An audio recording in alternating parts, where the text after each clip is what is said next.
I mean, there's the audit side, and I think there's a big component there, and then there's the audit leader side. And so, if we're looking at the audit side, one of the traps that I think so many auditors, especially within the public sector, I mean, that's been my background, has been the public sector, has been reliance on tools. So when I say that, I mean the business tools. So if we're auditing a function, we're looking for existence, but we're not necessarily looking for effectiveness. And that's really the core value that audit can provide. Hello, everyone, and welcome to another episode of the Audit Podcast. I'm your host, Trent Russell. Today on the show, we have Matthew Oleniuk. He is the founder of The Risk Insider, where he helps public service leaders take control of complex, high-stakes projects by helping them see the real risks before they become real failures. Prior to that, he served as a Chief Audit Executive in many public service areas, which is why he is able to help on the consulting side for those in the same area. So check out, in addition to his LinkedIn profile, if you're watching the video version, you can see what I'm talking about. But in addition to that, go to theriskinsider.com. And we don't keep the conversation too public sector heavy. We try to apply Matthew's general knowledge within internal audit, his time as a CAE, to the episode. Hopefully you guys can learn something from that. So we hit on a couple things. I mean, he was a CAE for 15 years. What are some lessons learned from that? Wisdom to impart on aspiring or current CAEs. We talk about what Matthew's especially passionate about. And we talk about the best way to predict a public sector project success. There was another podcast that I had listened to years ago, and they studied this. A bunch of economists studied this. Why do these public sector projects never are done on time? They always go over budget. You can think interstates being built, subways being built, any of those things, right? And they're always late, and they're never under budget or on budget. And so we talk about that, and we talk about what the podcast that I listened to years ago, what their recommendation was, and then what Matthew's recommendation was on how to make that work. Well, that's it. Here we go. What is in either your internet browsing history, your ChatGPT, Copilot, whatever your LLM of choice is, maybe something professionally that you're using it for, and then something personally also, any kind of personal interest. Or maybe another way to think about it is, like, what do you do when you're not working? What do you do on the weekends? Is another way to think about it. Yeah. Well, within for the first part, I use ChatGPT about 1,000 times a day for my business. I think it's the absolute best way to leverage what you already know. I I think one of my biggest skills as a leader was power of delegation, and that's not dumping, but rather guiding, empowering, letting other people come to you with ideas, bouncing it around, repackaging it and finishing it. And I think ChatGPT is the ultimate, or all of them. Or I haven't really used Grok, because once you use something that you like, you kind of stick with it. But I find that they're just like a powerful team. If you rely on them to just deliver it and you walk away, it'll never work. But if you use it as kind of a really strong, skilled, and fast team member, it's going to give you something great. Now, on the personal side, I'm using it a little bit. My wife and I are getting prepared to wave our son goodbye to university. It's going to be a tough moment, but we're trying to explore a little bit. He's going to be going to Galway in Ireland. And so we're using it to just find out a little bit more. You can do your Google searches, so that's definitely there, finding a bit more about the city, but trying to get a hold on life out there, and give us as much comfort as him. That's probably what I'm using it for these days too. My kid's only 6. So I'm already upset about him going away to college. It creeps up on you, boy.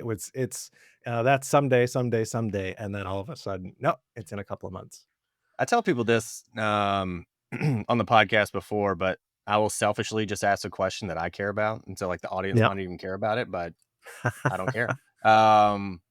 And kind of knowing your background also, and then just in our like off-camera conversations, like we really don't even have questions, like really specific questions planned for you, because I went, look, we'll just throw some stuff out there, and you're Sure, really good at this, absolutely. so we'll just talk. So maybe that's part of the reason why also. But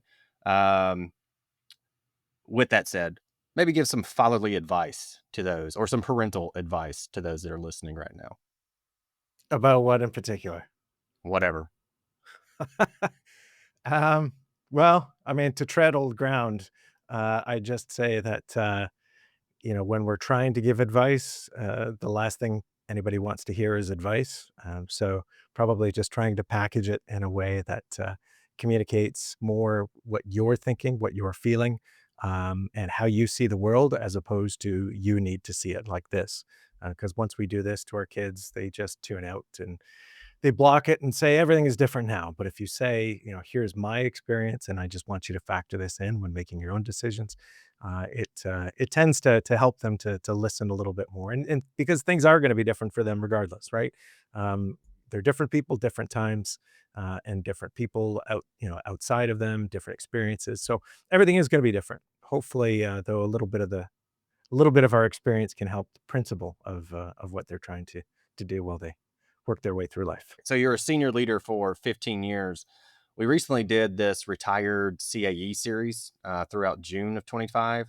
And so it was basically like lessons learned. What would you do different? Like some pretty common, almost kind of weak questions, but I think that we still got some really good answers from that. So maybe since you've been out of it now for a few years, you've had some time to reflect. So any lessons learned that you could share, any wisdom that you could impart on aspiring CAEs or senior leaders, or current CAEs or senior leaders? Yeah. So, I mean, there's the audit side, and I think there's a big component there, and then there's the audit leader side. And so, if we're looking at the audit side, one of the traps that I think so many auditors, especially within the public sector, I mean, that's been my background, has been the public sector, has been reliance on tools. So when I say that, I mean the business tools. So if we're auditing a function, we're looking for existence, but we're not necessarily looking for effectiveness. And that's really the core value that audit can provide. And I've seen this time and again where we say they've got this, they've got this, they've got this. So check, check, check, check, check. But we fail to ask the question, okay, well, is it working? We all know this area isn't working. That's kind of why we're auditing it. So if they have everything and they're doing everything right, what's the problem here? So it's those kind of dirty spaces in between the cracks there that auditors really need to look at, not to quote unquote find anything, but to try to get at the root cause of why things have not been delivered as intended. So I'd say that that's the biggest thing, and if we can put even a little underline underneath the governance side, because um, I don't know how many times team members have come to me and say they've got a committee in place, they got meeting minutes, they got meeting membership, everything is great, so no problem, let's move on. And we say, hold on a second, we've already agreed that there are big problems with this area, so why haven't the governance bodies, found this or done anything to course correct? So that's probably the first thing on the audit side, big picture. Second thing for audit leaders is kind of like what I hinted at with the Chat GPT there. I mean, the power of teams. The more that individual team members can take on, the more the collective will be able to deliver. So that means empowering team members as much as possible, giving them stretch assignments as much as possible. And the way that I look at it is to try to prepare them for the next level as much as I can right now, so that when they are ready for a promotion, whether that's on my team or elsewhere, or they just feel like exploring, that they're already ready. So that's kind of the target that I always set. Whether or not I say it to them, sometimes I do, and sometimes I just try to gently push them along from the sidelines. But that's the kind of targets that I set. And once we do that, and we provide challenge, we provide feedback, we provide guidance, all of that stuff. But once we do that, we begin to really leverage, and it becomes a complex task becomes a simple request, because they can already process it. They know what to expect. They know what they're meant to deliver and how to get there. And most of my roles in the last 15 years have been either moving into functions that hadn't been delivering as intended, or that were very, that there were skeleton staff and we needed to build it up again. And so for each role in the beginning, and whether that's 6 months or 12 months or whatever, very long hours, weekends, just working, working, working all the time. And a lot of that was because I insisted on, working with the team and delegating rather than just doing it myself. Because that could happen. I could just take something that's take me an hour, but it might take several days with back and forth. Um, but within a couple of years, or around that time frame, In each case, I kind of put myself out of a job. I mean, not quite literally, but the work was getting more and more manageable to the point where it got almost easy, because all of this work was being tackled by extremely capable team members, and I'd probably provide my guidance, but I was no longer in the doing. And as a result, we'd expand functions, and we'd go into areas that we hadn't considered before, take on new data analytics tools that we hadn't done before. So we're just scaling, scaling, scaling. And as a result, that challenge for me sometimes went away, and I consider myself a change agent. And so as a result, that's why I ended up moving after a few years. So build up the capability, put it into steady state, and then find a new challenge for myself. Hey, everybody, we're going to take a quick break from our guests. And if you need to get analytics or AI actually working in your internal audit department, or if you already have some of it, you feel like you're not really getting exactly what you need out of it, there's more, you're not getting that, go to the show notes, look for the Green Skies Analytics link, click it. On the website, there'll be other links that you can click that'll take you directly to a calendar to schedule time. It's literally 3 clicks to get the time scheduled, to get it figured out. All right, back to the show. I've got 2 things. So you answered that from 2 different perspectives, audit and then the leadership one, or the CAE one. And so you said on the audit side that basically they had these governing bodies, and there was notes and attendance and all that kind of stuff. And you kind of go, yep, that they should be figuring this out themselves.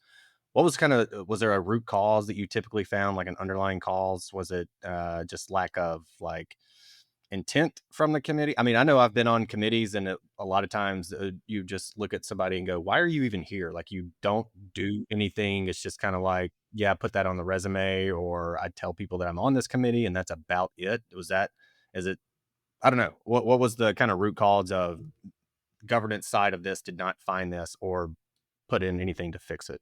Well, there could be a few different reasons. I mean, you did kind of hit on one, and sometimes composition is not right. Um, as auditors, I don't know if it's necessarily in our place to say this guy shouldn't be on this committee, but we can look at how do you select your committee members? How do they get there? Are there any requirements at all, or is it the nearest warm body?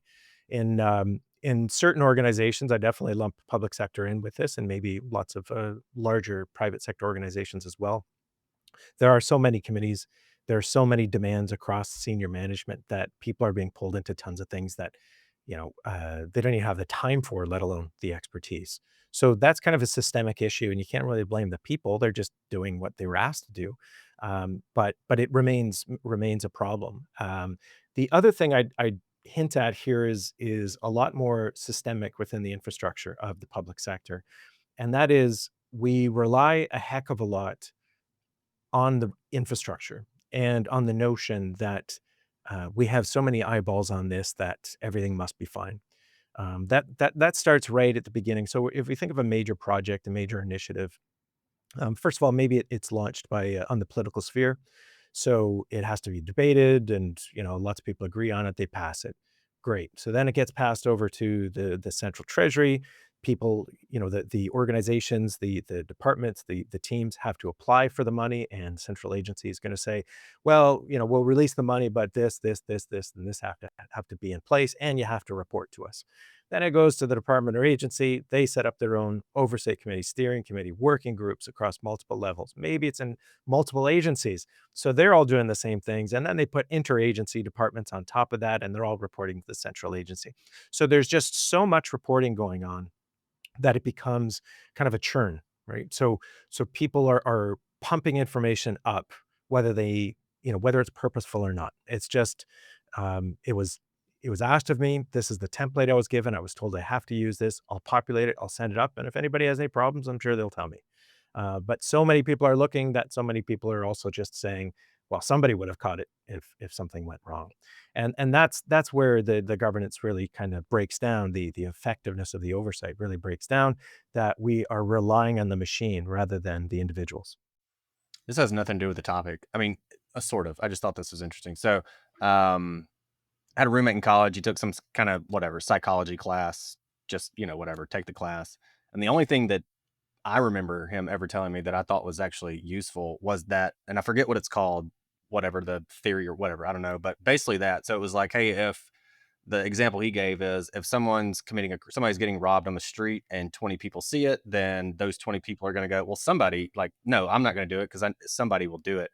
Um, and so similarly, we actually took that and applied it. So at the rec center at the university we went to, the parking lot was huge. And so before he told me that, we would always just be like, all right, whatever spot you see in the back, just get it because the front is definitely going to be full. But then we went, you know what? I bet everybody else thinks the exact same way. And so we would start the first pass, we would always make the first pass on the first row. And I don't know, 80, 90% of the time, there was always a spot right there because of exactly that. So actually, I did teach my kid that the other day. I was like, hey, look, I bet if we go in the front, because it's a huge parking lot, I was like, I bet if we go in the front, everybody else is going to think that it's taken. And it wasn't taken when I dropped him off Yeah. at a camp the other day. So anyway, for whatever that's Yeah. worth. Yeah. Yeah. Yeah. All right. I mean, it's the fallacy of power in numbers in a lot of ways, right? Yeah. The other question I had, so you were talking about empowering the team.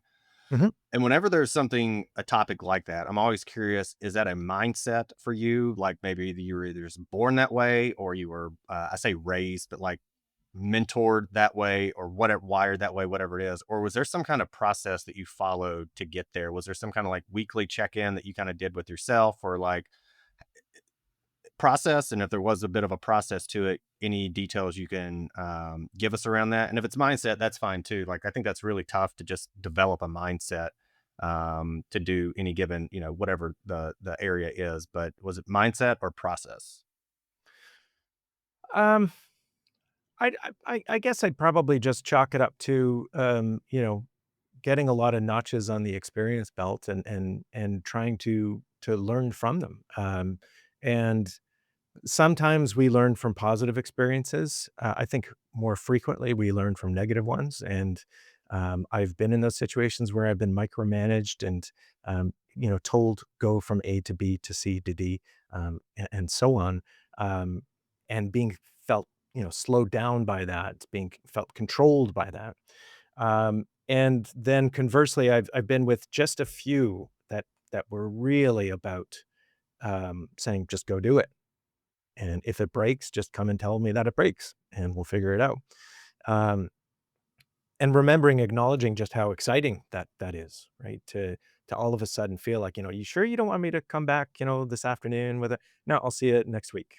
And that kind of freedom when it first happens is pretty intimidating because all you're thinking about are all the different ways that you could mess up.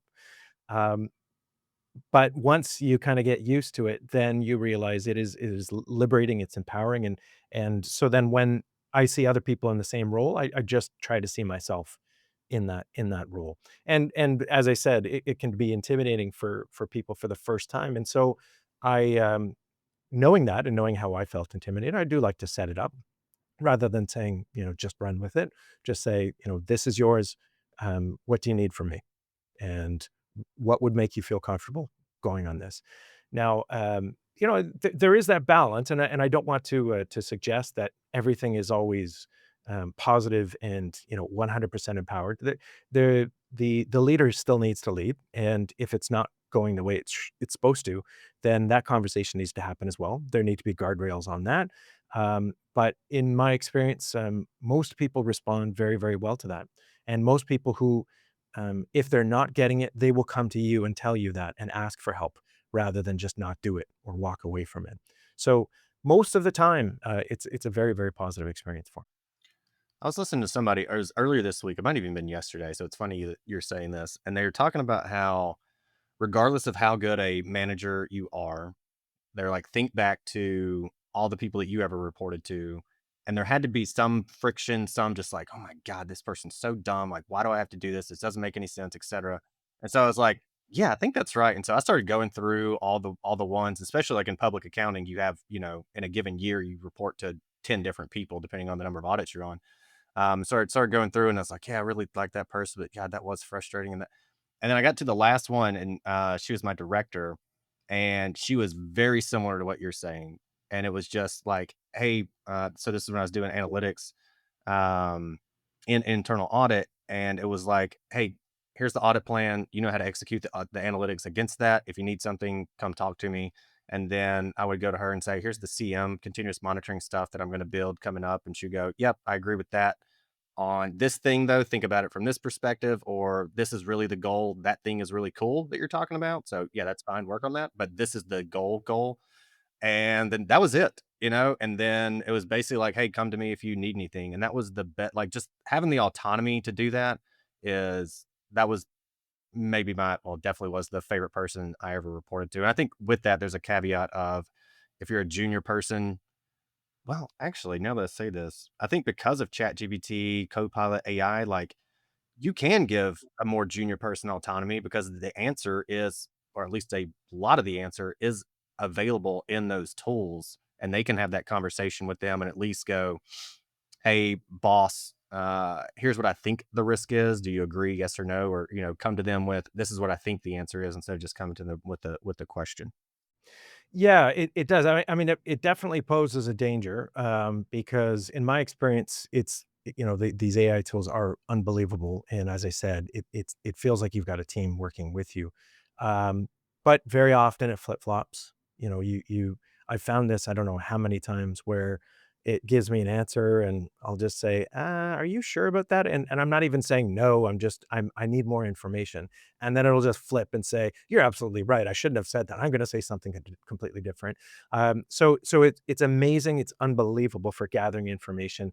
It's that synthesis that is still required. And the way it's pacing now, maybe in a year or even less, that's not even going to be an issue. But for right now, it still needs that intervention. Um, Now, I will also say though, for those who are maybe more junior listeners on the podcast here as well, um, I did do that quite a bit managing up. I did fight for that delegated space as well, and never in a confrontational way. But if I felt I was being micromanaged, I would ask to go for coffee or just take a side conversation. I'd never like to do it in a person's office. Like to go to kind of neutral territory to do that. But I would just explain to them, we just started working together, and I thought would be a great opportunity to just talk about how you can get the most out of me. And so start talking about how I like to work.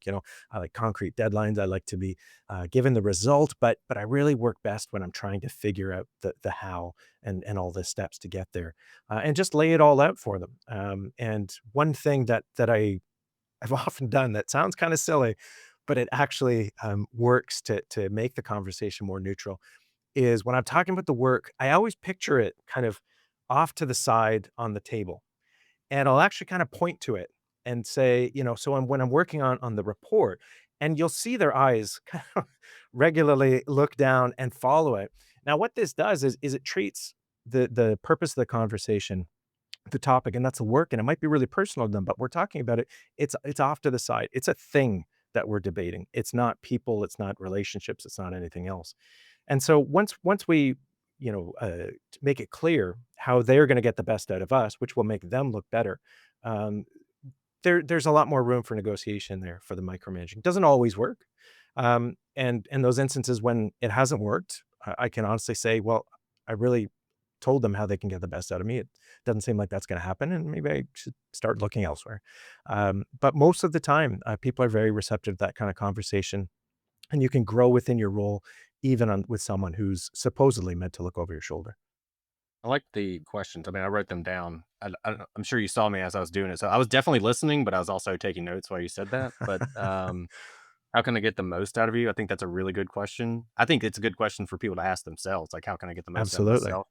And the way that I've Absolutely. done that also was to ask as people, even like during interviews, is what does your perfect day look like? So from time you wake up to the time you go to bed, Monday through Friday, like working hours, what does it look like?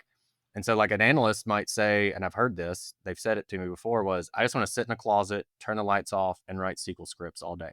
I went, okay, well, yeah, you're the junior on this, so that's fine. I'll just give you. I was like, if I just give you the list of everything to do, he's like that. He's like, that was my dream job. You just give me the list, put it all on the board, tell me what analytics I need to develop, and then I'll run them. You test them, and it worked out really well. I mean, it was, I gave him a week's worth of work, what I thought was a week, and he was like, I'm done in 2 days because he did exactly what he wanted to do. Obviously, you got to grow and become a little bit more than that. But anyway, I really appreciate those questions. I definitely took note of those.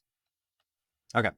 Um, we've talked a lot about leadership, and you've mentioned some of the public sector stuff, and so maybe there's a maybe these intertwine when I ask this. But what are you especially passionate about right now?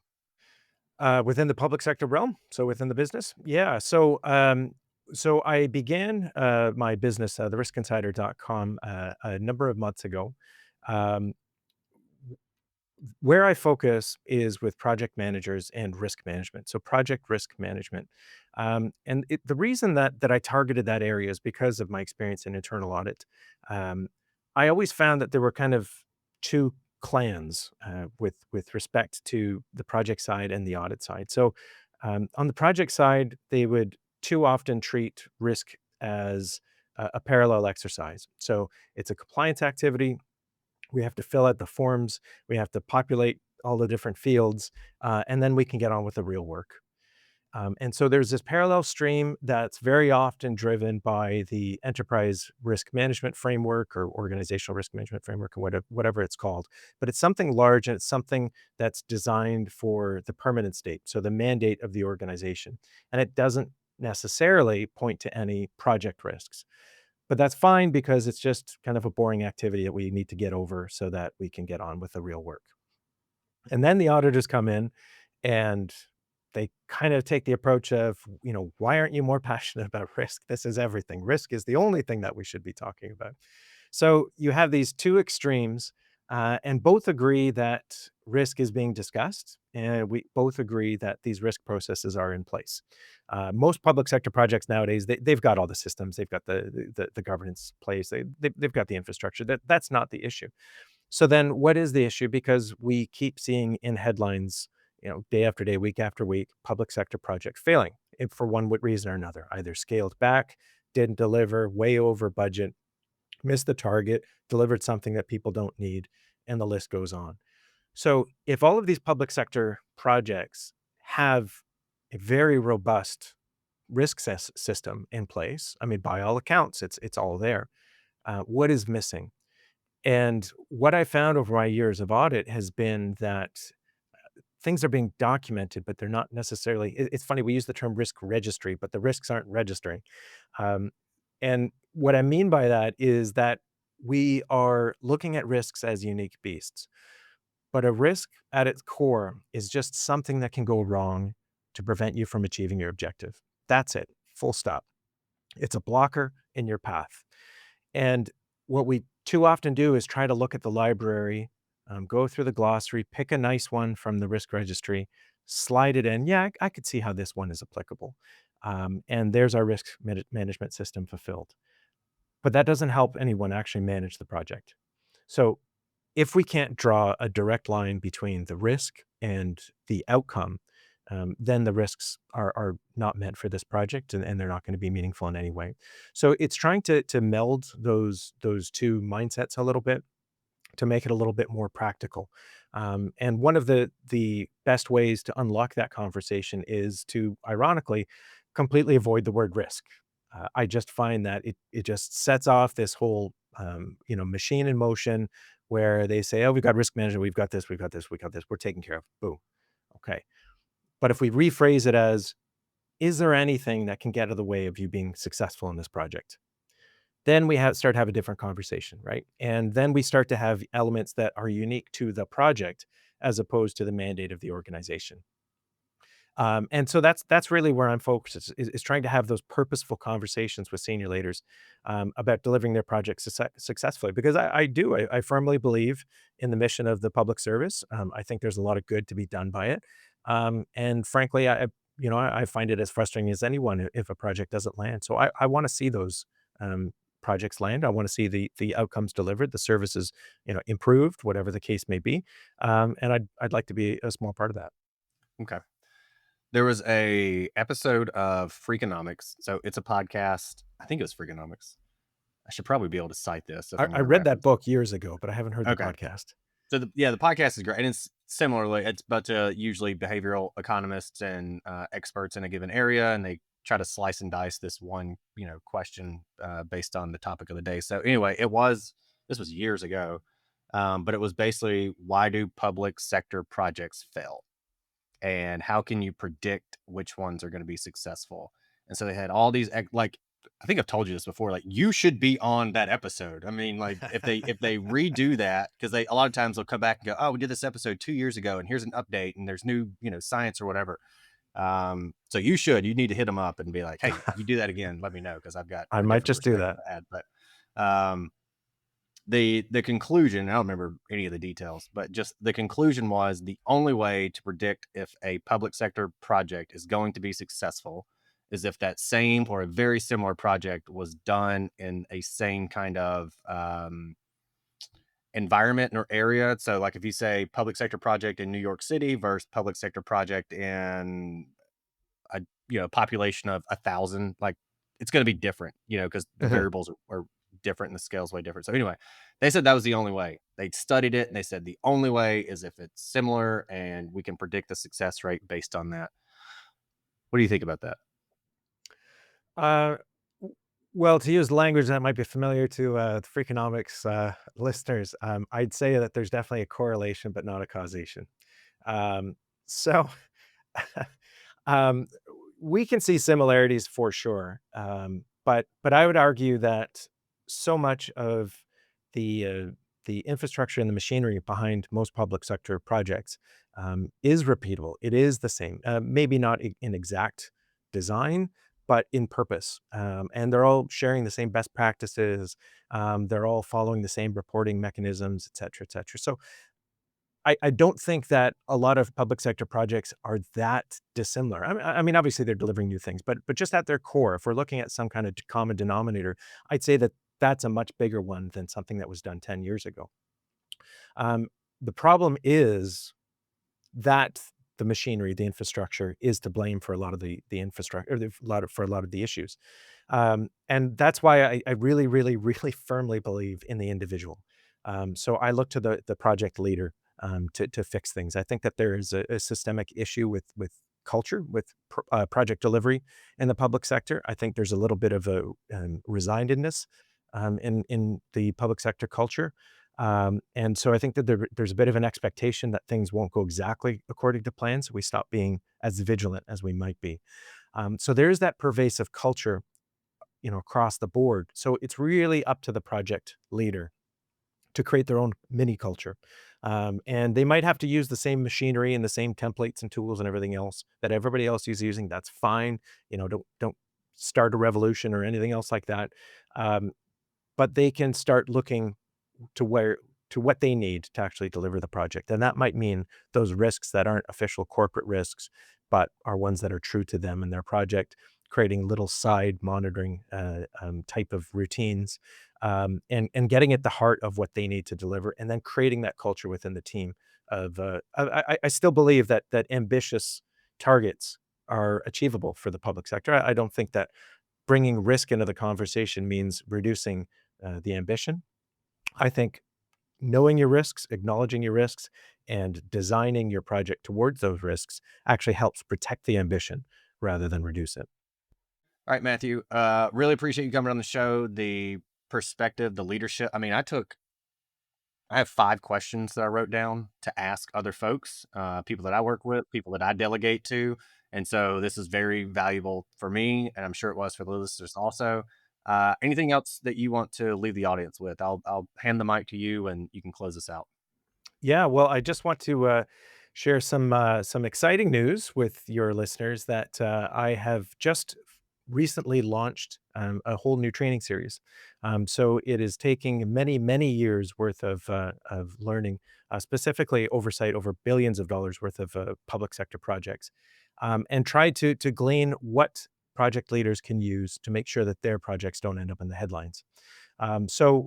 We've got a learning series, tactical learning series, and that's broken down into 3 different courses. One is how to stop project drift before your project blows up. So often projects drift, their scopes drift, pull away from the outcomes.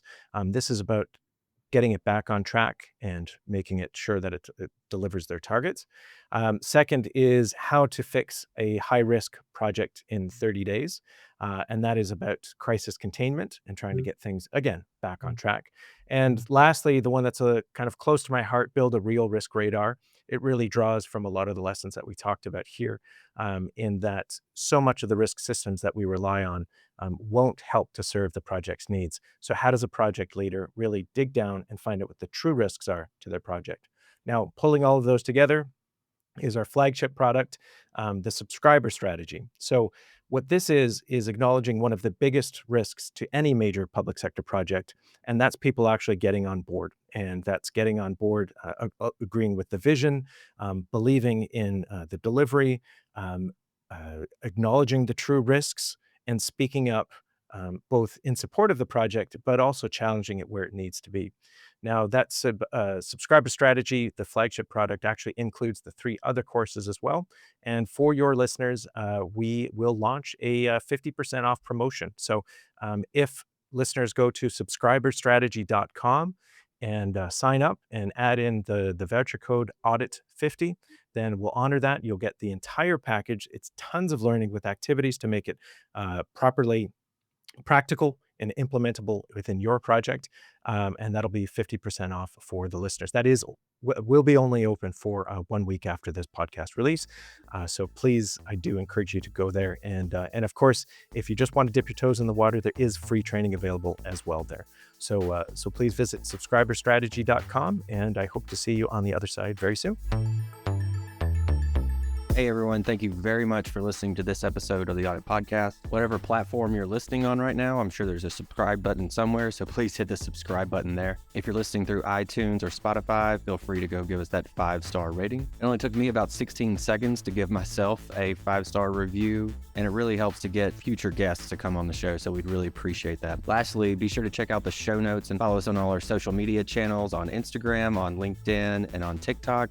Also, if interested, please sign up for our weekly newsletter from the Audit Podcast. Thank you all. Have a great one.